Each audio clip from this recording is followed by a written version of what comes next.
Hello everyone, thank you for joining me. Hope you're okay, hope you had a good weekend, hope you and your families are all safe and well and coping with the current situation. Thanks for joining me this morning.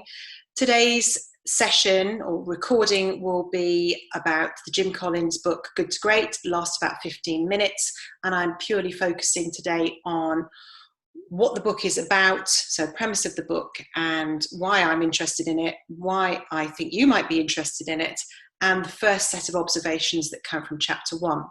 I have pulled together a short presentation to go along with this, so for those of you who prefer to look at a slide rather than my face, you can do that, and for those of you that want to do both, then the world is your oyster. So just bear with me 1 second while I share my screen with you. Okay, some of you will know me incredibly well. Some of you may never have worked with me before and don't know who I am. So just a very brief intro is that I'm a leadership and business coach. I work for myself. My company is called EMR Consulting. And if you want to find out any information about me, what I've done, who I've worked for, then please take a look at LinkedIn and all the information is on there. But enough about me. It's not about me today. It's all about the book. So premise of the book is, what is it all about? It's about trying to find out, is there some sort of magic that happens to certain people or to certain organizations that makes them great? And it shares with you the observations from a research team when they have spoken to and spent time with these organizations that they classify as great. And I'll explain how they've done that in just a moment. The reason I'm so taken with it is because it's very simple. It's very easy to follow. It's such a proven useful framework for leaders to be able to use in their organizations, irrespective of the organization that they're in. And for me, it really looks like a choice to do it or not.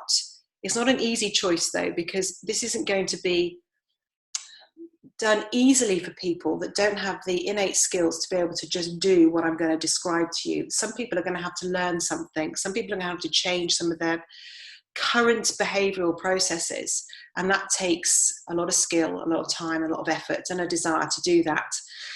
But what if this is worth it? What if it does work for you? How successful could your organisation become? How successful could that make you? And how much more fun and maybe even less stressful would this make working for you? So that's why I'm interested in it. But let's take you into a little bit about the book. First thing to say is that it's not new. It actually came out in 2001, so it's been around a long time, and I do wonder whether it came out a little bit before its time.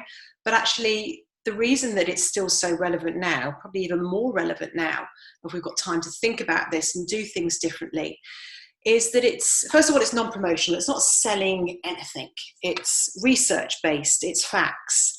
It is perception of information, yes, but it is factual. So whether you want to believe it or not is entirely up to you. For me, it makes sense. I'm totally into it. It's all about the behaviours and characteristics of people. It's not a skills-based book. The skills sit underneath all of this.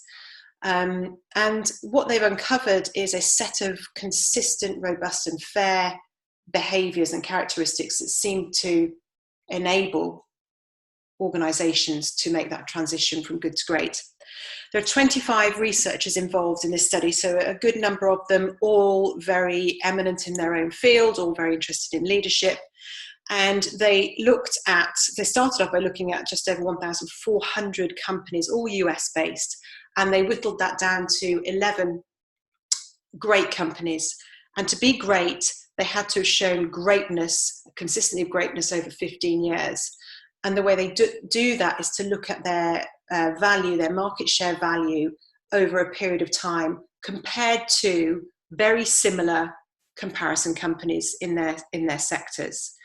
They also looked at 5 what they call unsustained companies as their comparison group as well. So these were companies that did achieve greatness, but they didn't sustain it for a great amount of time. So it didn't hit that 15 years. So the great companies went from good to great. The comparison companies stayed mediocre or failed. And the unsustained companies had moments of brilliance, but they couldn't sustain it. So that's what they were looking at. And what they were interested in is why. Why did that happen? How did it happen? And how could they see what one did, what were the attributes of one versus another? So very, very in-depth research into these companies. Now, I did start off when I read this thinking, oh, this is all just US-based companies. Is that going to sway my thinking about it just because it's US? Do you have to be a US company for this to happen? And the answer is no. It soon became very clear that actually this is just about people and their behaviours, and it doesn't matter where in the world you are. If you do these things, you're more likely to be successful than if you're not. And that's what made me love it. Okay, so that's a bit about the book. What they're looking for, what they explain in the first chapter, is this holy grail, what they call the black box. So they look at great companies that have gone into this black box, magic happens, and they pop out the other end as, good companies go into the black box, come out as great companies. And there's something that happens in that black box that they wanted to be able to capture, bottle, and put into the book and say, hey, look, guys, if you and girls, if you did some of this, what difference could it make to you? And they asked a lot of very tough questions, and probably some very obvious questions around who was involved, what was involved, why did it happen, how did it happen, what was the thought process, what was the vision, what was the mission, what goals did you have, all of that. Did some very, very in-depth analysis. And what they have found, as I've alluded to already, is very simple. It's quite obvious, and it's definitely achievable, and that's why I love it. It's something that we could all do. However, it takes an iron will. It takes a lot of effort. It takes belief. And actually, most of all, I haven't got that on the slide, but it takes a real desire to want to do this. Not all of us will have the innate skills to make this happen easily, so it will take effort. But that's exciting because that's learning and that's developing, and that's the field that I'm in. So that's probably why it excites me. So that's a bit about the book. That's what they're looking at.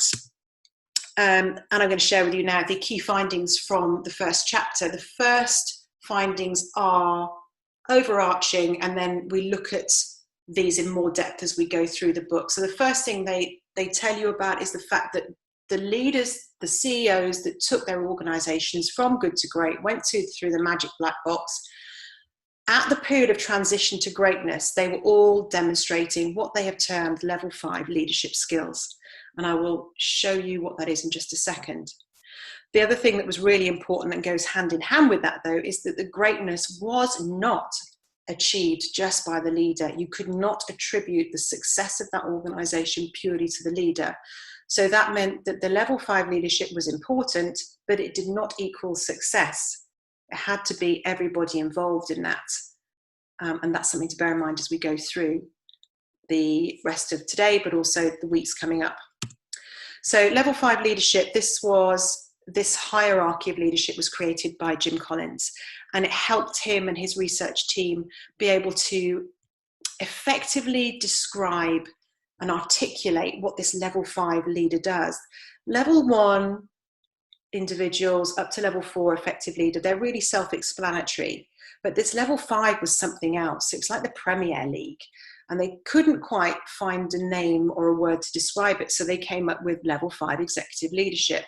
And it's a heady mixture of this personal humility and absolute professional will and desire to achieve for the organization. That's what the level 5 leadership is all about. So if you want to learn more about that, please take a look online. It's all there for you to read into and look into.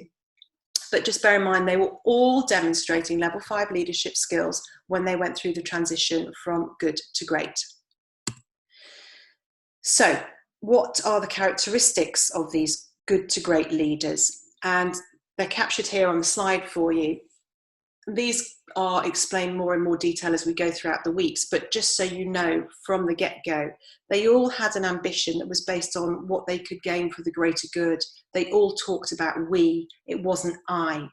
Conversely, the ones that didn't achieve that greatness talked a lot about I and very little about we. If it went well, it was down to them. If it didn't, it was down to somebody else.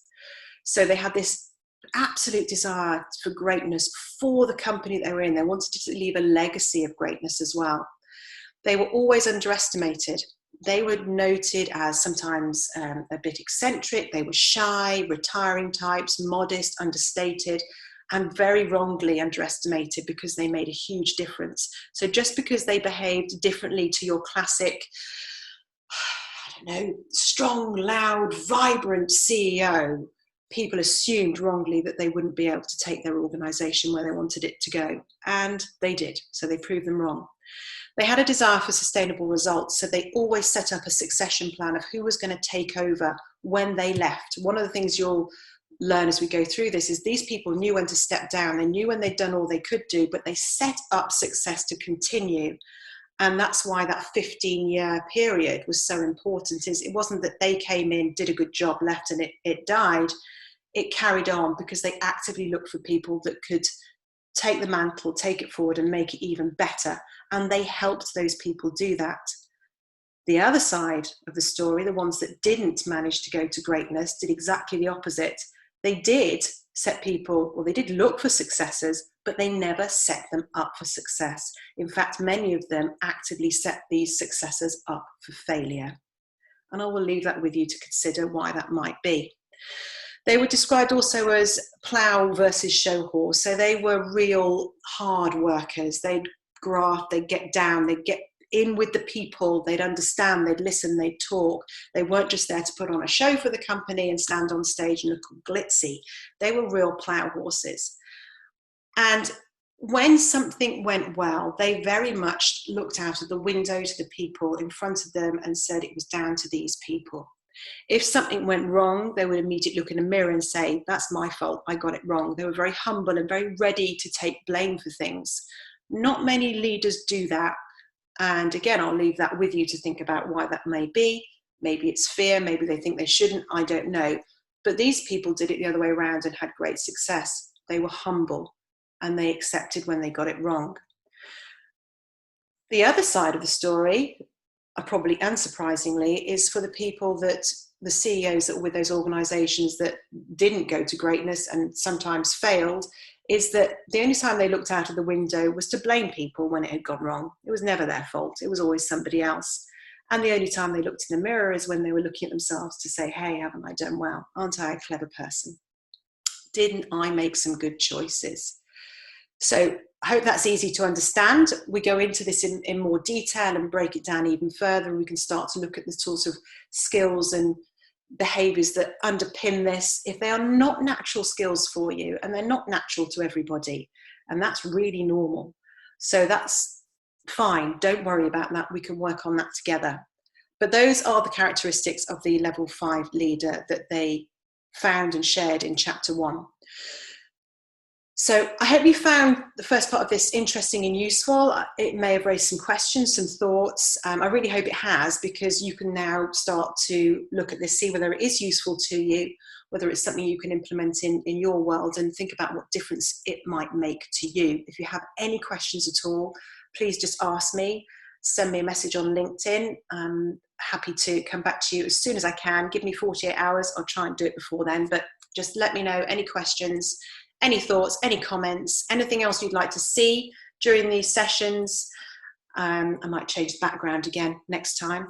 So just let me know what you thought. That would be great to hear from you. And just bear this in mind, that doing things differently is always a challenge. It's hard work, and we are hardwired not to change. We're hardwired to be safe and keep doing what we've always done. And it may not be serving the purpose, or a great purpose for you right now. Change is essential, it's necessary, it has to happen, but it takes hard work. It takes a real strong will to be the one that steps out and does things differently and suggests how to do different things differently within an organization. It takes a huge amount of courage, but it's interesting, it's exciting, and it's really great to see what can happen as a result of that. If you keep doing things the way you've always done them, you'll get what you've always got. Try something different, open a different door, look behind it, see what's there, see what happens. Stay safe, everyone. Look after yourselves, and I look forward to seeing all of you again virtually. Not that I can see you, you can see me next week, next Monday at 9 o'clock.